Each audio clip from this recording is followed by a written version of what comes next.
कलांमध्ये मोठा बदल झालाय। महायुती 200 पर्यंत पोहोचले तर महाविकास आघाडी कमी होऊन 49 पर्यंत पोहोचलेली आहे। त्यामुळे भाजपची दमदार कामगिरी पाहायला मिळते आहे। निकालामध्ये मोठा उलटफेर पाहायला मिळतोय। महायुती 200च्या पार गेली आहे, 204 वर गेली आहे, तर भाजप 111 जागांवर भाजप आघाडीवर आहे, मुसंडी मारताना दिसते। शिवसेना 58 जागांवर, राष्ट्रवादी 35 जागांवर आघाडीवर आहे। आणि या सगळ्यामध्ये जर आपण बघितलं तर महायुती 200च्या पार गेली आहे। निकालांमध्ये आपण बघितलं, कलांमध्ये हा सगळा उलटफेर पाहायला मिळतोय। हे सुरुवातीचे कल जरी असले तरी या सगळ्यामध्ये 3, 4 काही ठिकाणी 5, 6 फेऱ्या सुद्धा झालेल्या आहेत आणि यामध्ये महायुती ही मुसंडी मारताना पाहायला मिळते।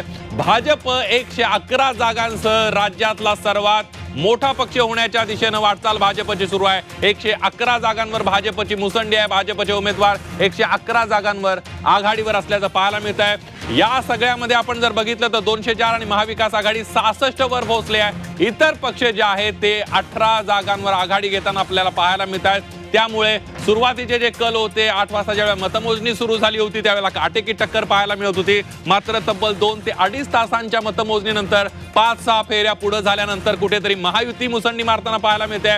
महाविकास आघाडीचा परफॉर्मन्स थोडासा डाऊन होताना पाहायला मिळतोय। हे कल आहेत, अजून अनेक फेऱ्या व्हायच्या आहेत, त्यामध्ये काही कल बदलतायत का? मात्र मोठ्या मतांची जी आघाडी असते ती कुठेतरी तुटली जात नाही पुढच्या फेऱ्यांमध्ये। मात्र जिथं काटेकी टक्कर आहे त्या कलांमध्ये मात्र पुढच्या काळामध्ये बदल होऊ शकतो। मात्र सध्याची जर आपण कल बघितले तर भाजपची मुसंडी आहे, 111 जागांवर भाजप, आणि महाविकास आघाडी जर आपण बघितलं तर कमी होताना दिसते। 66 जागी महाविकास आघाडी आघाडीवर आहे। 204 मतदारसंघांमध्ये महायुती आघाडीवर असलेला पाहायला मिळते। अनेक दिग्गजांच्या मतदारसंघामध्ये काटेकी टक्कर पाहायला मिळते। येवल्यामध्ये छगन भुजबळ आता आघाडीवर आहेत, माणिकराव शिंदे पिछाडीवर आहेत। काही वेळापूर्वी हे येवल्यामधून माणिकराव शिंदे आघाडीवर होते। दुसरीकडे वांद्रे पूर्वमध्ये जिशान सिद्दीकी हे पिछाडीवर आहेत, वरुण सरदेसाई आघाडीवर असल्याचं पाहायला मिळत आहे। निकालांमध्ये मोठे उलटफेर पाहायला मिळतात। महायुती तब्बल 204 जागांवर आघाडीवर असताना पाहायला मिळते। शिवसेना 58, राष्ट्रवादी 35 जागांवर आघाडीवर आहे।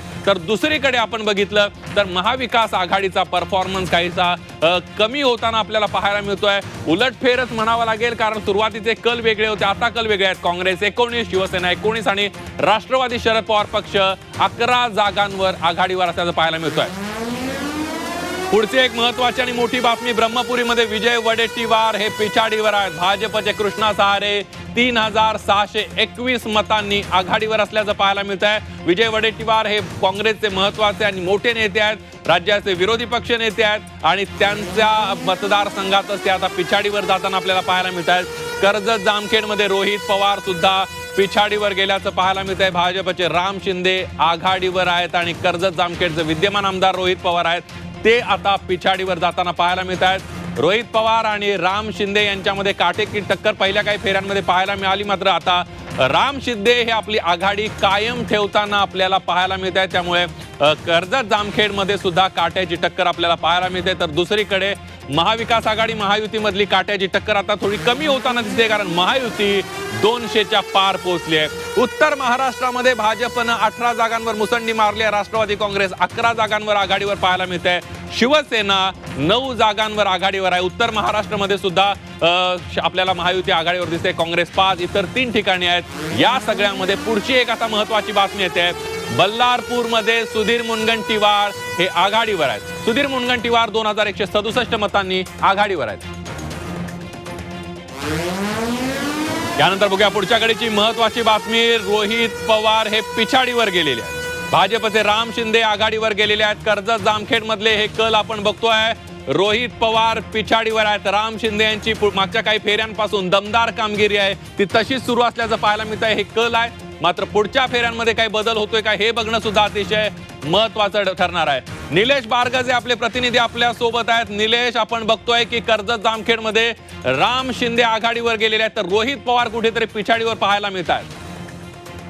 निश्चितच 3 फेऱ्या पूर्ण झालेल्या आहेत आणि या तिसऱ्या फेरी अखेरची मतं मिळालेली आहेत। यामध्ये रोहित पवार यांना 14,249 मतं मिळालेली आहेत आणि राम शिंदे यांना 15,798 मतं मिळालेली आहेत आणि जवळपास 1549 मतांची आघाडी राम शिंदे यांनी घेतलेली आहे। पहिल्या फेरीपासूनच राम शिंदे थोड्या मतांनी, पहिल्या फेरीमध्ये रोहित पवार हे 288 मतांनी पुढे होते, मात्र दुसऱ्या फेरीमध्ये राम शिंदे यांनी 600 मतांची आघाडी घेतली आणि तिसऱ्या फेरीमध्ये देखील त्यांना आघाडी मिळालेली आपण पाहतोय आणि एकूणच आता 1551 मतांची आघाडी सध्या राम शिंदे यांना असलेली आपल्याला पाहायला मिळते. 1549 मतांची आघाडी असलेली आपल्याला पाहायला मिळते.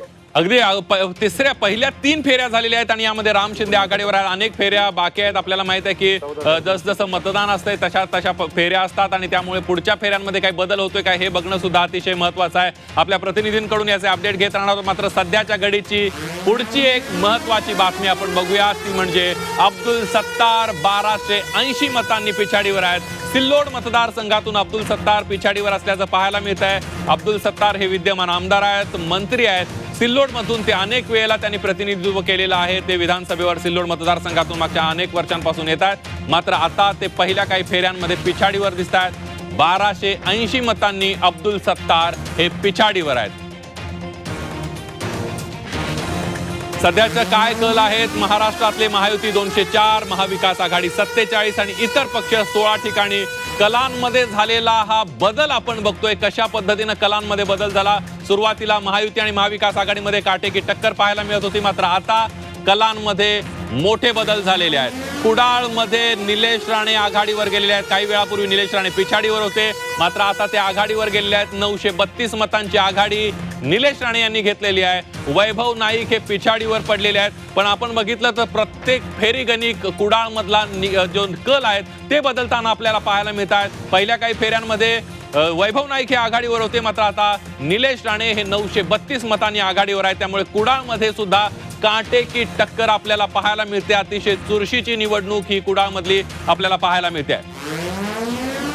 यानंतर पुढची एक ब्रेकिंग बातमी. भूम परांड्यातून तानाजी सावंत हे पिछाडीवर पडलेले आहेत. तानाजी सावंत यांच्या विरोधामध्ये असलेले राहुल मोठे 358 मतांनी आघाडीवर आहे. त्यामुळे भूम परांड्यामध्ये सुद्धा कशा पद्धतीनं ही चुरशीची निवडणूक सुरू आहे, चुरशीची मतमोजणी आपण बघतोय. कशा पद्धतीनं ही लढत चुरशीची झाली असेल याचा अंदाज आपल्याला येऊ शकेल, कारण भूम परांड्यामध्ये काही वेळापूर्वी तानाजी सावंत हे आघाडीवर होते. आता तानाजी सावंत हे पिछाडीवर आहेत. राहुल मोठे 358 मतांनी आघाडीवर. आघाडी कमी असली तरी सुद्धा आपल्याला लक्षात येईल की काटेकी टक्कर पाहायला मिळते.